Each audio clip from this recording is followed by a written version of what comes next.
और फिर तल लो। क्या बात है। सुनो, लगता है कि ये पक चुकी है। तैयार है सॉल्टेड ग्रिल्ड बॉयलेड ट्राउट।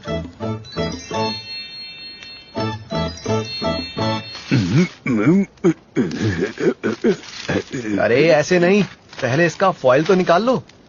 ओह, क्या खुशबू है। ये मछली इसके अंदर थी। मैं ट्राउट से शुरुआत करता हूं।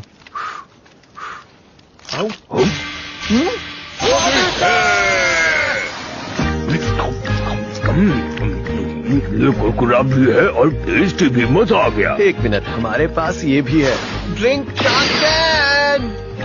कभी कभार मेरा भी पीने का मन करता है।